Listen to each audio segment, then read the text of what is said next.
Halo, assalamualaikum, Tachahao. Pian kabarnya, Mak? Jadi, ini hari kelima suami aku nggak di rumah. Dikarenakan waktu hari Senin itu ada kabar kalau teman yang sekantornya itu positif corona. Berhubung di rumah kita punya baby yang umurnya masih 2 bulan, jadi suami takut kalau dia sudah terpapar corona tersebut. Makanya dia sengaja nggak pulang dulu selama 8 hari. Nah, selama 8 hari juga dia tinggalnya itu di rumah temannya yang lainnya. Oh ya, just info, ini lipstick yang aku pakai itu dari Milk Tea Velveteen. Ini produk Korea, aku beli di Shopee harga 68.000. Nah, ini teksturnya tuh lembut banget, terus bau susu, di bibir lembab, terus juga kalau kita habis makan itu masih ada nempelnya bias-bias gitu, jadi kesan warna bibirnya itu lebih alami lagi.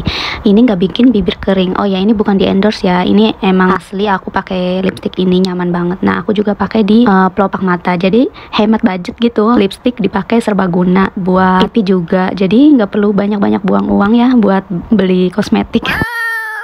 Oke, jadi ini aku udah siap. Aku mau ke lantai 1 ke lobby. Kebetulan di lobby apartemen kita itu ada Family Mart. Jadi kita mau beli sarapan roti aja yang simple, karena berhubung saya itu sendirian, ngurus 2 anak, ngurus beres-beres segala macam sendirian. Jadi yang simple-simple aja untuk sarapannya. Oh ya, lanjut cerita suami aku. Jadi suami aku 8 hari di rumah temennya. Nah, sambil nunggu ada temennya lagi nggak yang terinfeksi corona. Kalau nggak ada, dia bisa balik lagi, karena di tubuh suami aku itu nggak, alhamdulillah ya, nggak ada rasa sakit apa-apa gitu, nggak. Nah, udah diperiksa juga garis 1 gitu. Tapi untuk saat ini mereka masih bekerja, walaupun di dalam kantornya itu ada yang terdeteksi corona. Jadi di Taiwan itu corona untuk saat ini melambung sangat tinggi, parah banget dari yang sebelum-sebelumnya. Tapi gejalanya itu udah lebih ringan. Jadi seperti kita demam biasa aja gitu, flu atau demam biasa, terus udah sembuh lagi. Nah, makanya untuk saat ini cuman 1 minggu untuk karantina mandirinya gitu. Jadi kebayang gak sih, Mas, serumah cuman sama 2 anak, yang satu masih kecil, masih baby.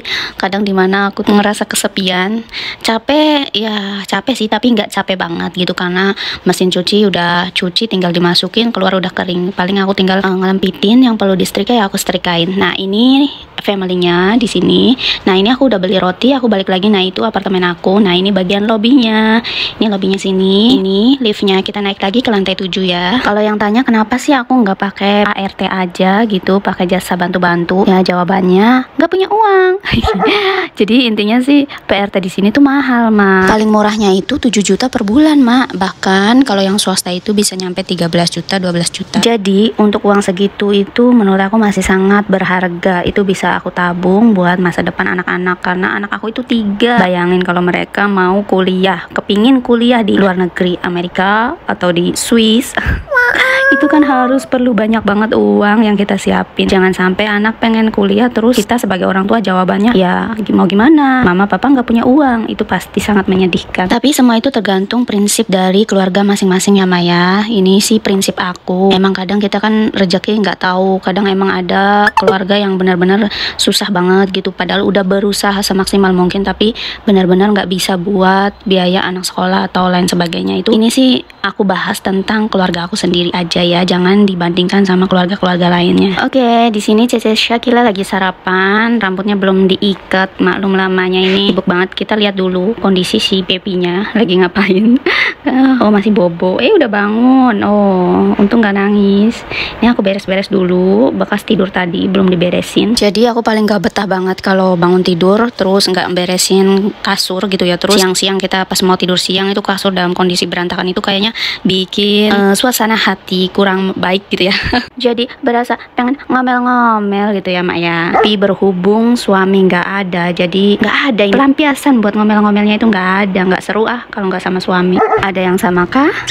Oh ya, just info, Ma, ini aku gendong baby pakai gendongan goes instan. Aku beli di Shopee juga. Ini harganya sekitar 185 kalau nggak salah, apa 165 ya, sekitar segitulah. Oh ya, ini juga bukan di endorse lagi ya. Ini cuman bagi-bagi info aja. Kadang kan ada yang tanya aku pakai gendongan apa. Oh ya, jadi baby aku ini udah terbiasa banget sama yang namanya gendong. Jadi kadang dia selalu pengen digendong gitu. Kalau digendong bobo, kalau ditaro ya kadang bangun. Tapi kadang juga kalau terlalu capek ya lanjut bobo lagi gitu. Oh ya, ngomong-ngomong soal baby nih Jadi aku anak satu dan kedua itu kan dibesarin diurus di Indonesia. Nah ini anak yang pertama itu anak yang pertama ini lahirnya di Taiwan kan. Nah aku baru tahu ternyata orang Taiwan itu ngasih susu ke baby itu dijamin mah, jadi 4 jam sekali berapa mil gitu. Itu aku nggak terbiasa banget sama sistem kayak gitu. Nah yang mana aku kalau ada mertua ya aku kasih 4 jam sekali, tapi kalau nggak ada mertua aku ya setiap baby pengen nenen ya aku kasih nenen lah. Toh aku nggak kerja gitu, aku cuma nyambi urusan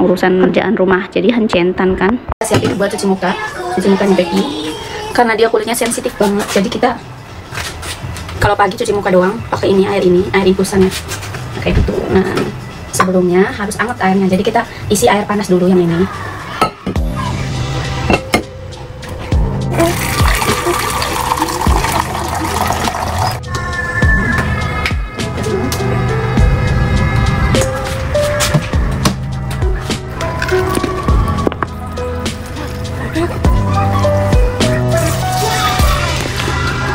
Nih air panasnya kayaknya kurang, jadi kita tambahin dikit lagi.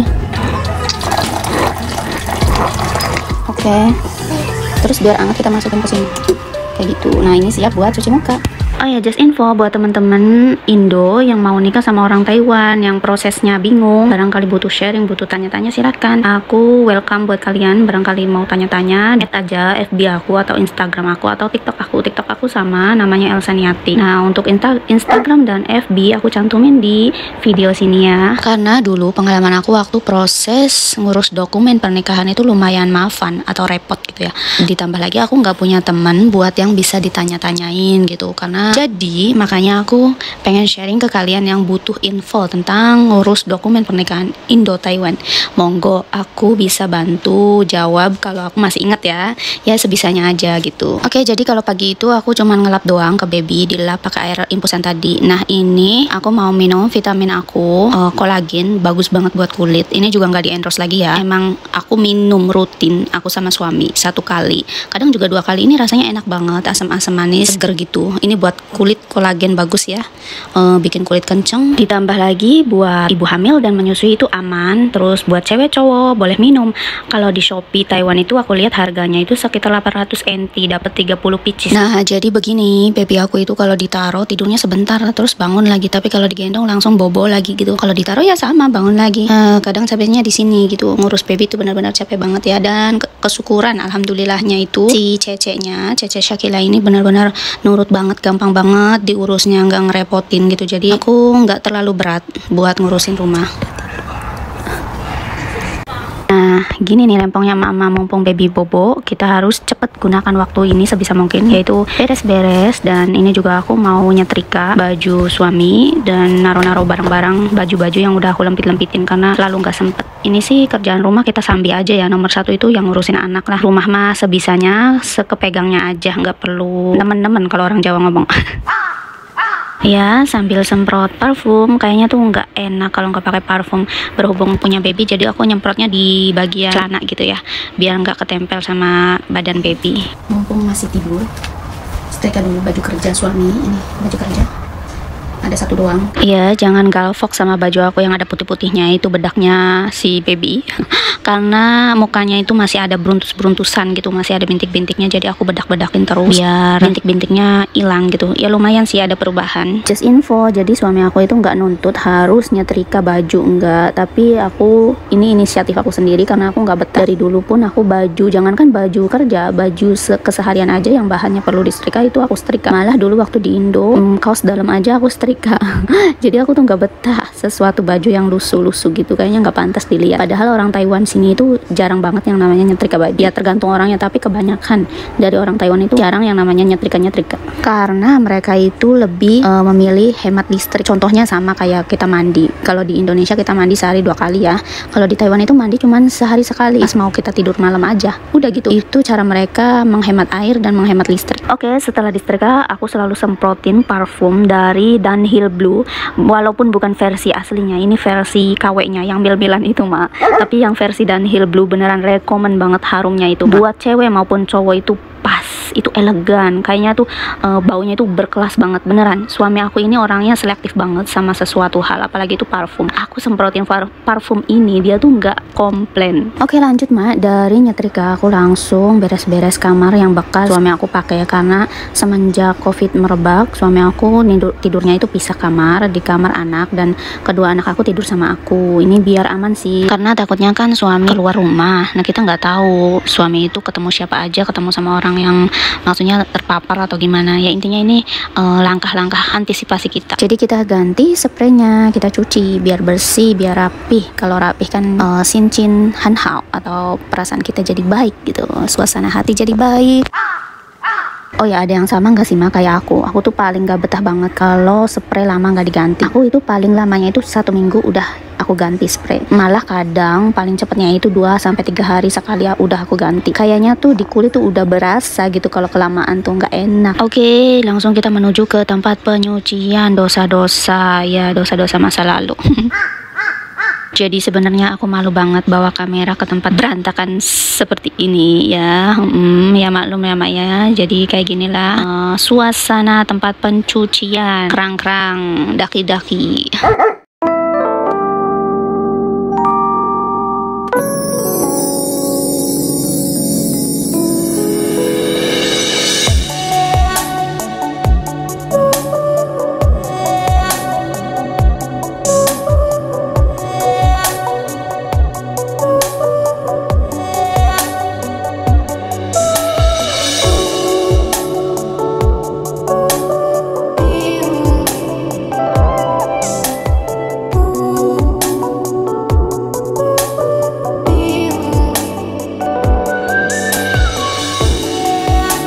Nah ini Cece Syakila anteng banget nonton TV. Sebenarnya dia udah sekolah, cuman ya karena berhubung coronanya merebak parah ini, jadi dia nggak sekolah dulu dah. Ditambah lagi ada yang terinfeksi di sekolahannya, jadi ya biar aman kita belajar di rumah. Nah ini roti-roti yang aku beli pas di Family Mart tadi. Nah untuk yang 2 ini harus aku taruh di kulkas karena takut bau. Aduh tolong ya Besti, jangan dibully tentang isi kerapihan dari kulkas aku ini. Kopi kesukaan aku suka banget kopi ini. Ini suami sebelum ngungsi ke rumah temennya dia beliin buat aku. Aku tuh nggak suka sama kopi-kopi Starbucks atau kopi-kopi asli. Di rumah juga kita stok ada, jadi kita bisa giling sendiri, buat sendiri kopi tanpa gula, terus dicampur susu murni gitu. Tapi aku nggak suka Besti, aku tuh sukanya kopi sasetan. Maklum lah ya, lidah-lidah kampung gitu. Biasa minum kopi yang kayak kolak gitu, ada manis-manisnya. Nggak tahu kenapa aku tuh tiap hari harus banget yang namanya minum kopi ataupun teh. Itu tuh kayaknya kalau nggak minum salah satu dari mereka kayaknya tuh lemes gitu. Ada yang sama nggak sih? Bahkan aku tuh parahnya baru cuman denger kata kopi itu udah terbesit di otak aku. Aku pengen nyeduh nih, aku pengen minum nih kopi. Oke, nggak berasa ini udah jam makan siang. Jadi aku makan siangnya ini yang simpel-simpel aja. Aku sengaja cuman mau masak dumpling apa dumpling gitu bahasa Indonesianya. Tapi kalau bahasa Taiwannya ini sui jiao apa tidur sui jiao kayak gitulah. Nah aku sengaja aku rebus, nanti aku goreng. Terus ini buat 10 biji, kalau buat Cece Syakila 4 biji. Oh ya, just info, sui jiao atau dumpling yang aku makan ini dalamnya itu daging sapi ya, bukan daging babi. Emang mertua aku khusus beliin aku ini yang daging babi sapi, karena beliau tahu aku nggak makan babi, jadi ya semuanya serba daging sapi. Oh ya, untuk makan siangnya aku dumpling sama sup ikan. Aku kemarin masak sup ikan tapi belum habis, jadi aku angetin. Jadi simple banget untuk siang ini, cuman masak 2 macam itu, manas-manasin doang lah termasuknya ya. Nah biasanya waktu kalau masih ada suami itu aku masak biasanya itu sambil diiringi nyanyian dari baby aku, alias ditangisin ya. Kadang kalau nangisnya masih nadanya biasa sih aku biarin lah, hitung-hitung olahraga dia nangis ya. Tapi kalau kayaknya udah nangisnya sedih banget gitu, itu aku stop, aku berhenti dulu masaknya, terus aku gendong sebentar. Kadang juga sesekali ya kalau nggak begitu bahaya aku masak sambil gendong, kalau bukan goreng-goreng ya. Kalau goreng-goreng aku nggak berani sambil gendong karena takut kecipratan gitu. Ini dumplingnya aku goreng pakai minyak karena menteganya itu udah kehabisan ya. Kayak ginilah kurang lebih, sambil nunggu masakan oke. Terus mumpung anak masih bobo aku lap-lap bentar, karena kalau nggak bobo itu nggak ada waktu buat ngelap-ngelap. Nah ini udah mateng kayak gini penampakannya. Oke, mulai makan. Nah, kayak biasa ternyata baru setengah makan baby bangun, jadi ya biasa kita makan sambil gendong anak ya, kerjaan mama udah biasa kayak gitu kan, sebelah tangan gendong anak, sebelah tangan makan. Nikmat banget ya, alhamdulillah. Oke, jadi udah selesai makan pun kita harus cepet-cepet ya karena durasi gitu kan, banyak kerjaan-kerjaan yang udah menunggu. Ini aku mau vakum lantai dulu karena banyak kotoran-kotoran bekas makanan, karena Cece Shakira makannya masih ada berantakan-berantakannya gitu. Oh ya, untuk ngepel itu aku kadang 3 hari sekali sampai 2 hari sekali gitu. Jadi untuk beres-beres itu kita harus tertib, barang-barang apa yang perlu ditaruh di mana harus ditaruh di tempatnya. Dengan begitu kita nggak terlalu capek saat beres-beres. Jadi sedikit-sedikit kita pihin, sedikit-sedikit kita bersihin, jadi kita nggak terlalu capek beres-beresinnya gitulah. Oh ya, di sini aku bersemangat banget yang namanya rapih-rapih. Aku pengen ngasih contoh berharga ke suami aku, dimana aku ditinggal dia dengan 2 anak tapi rumah tetap bersih, nggak ada cucian numpuk, semua rapi, biar dia suatu saat kalau ditinggal aku ke rumah mertua lagi itu nggak kayak kemarin berantakan banget. Oke, sekian dulu rumpian aku, sharing-sharingnya yang nggak jelas. Terima kasih yang udah dengerin sampai habis, semoga nggak mumet, nggak bete ya. Wassalamualaikum warahmatullahi wabarakatuh.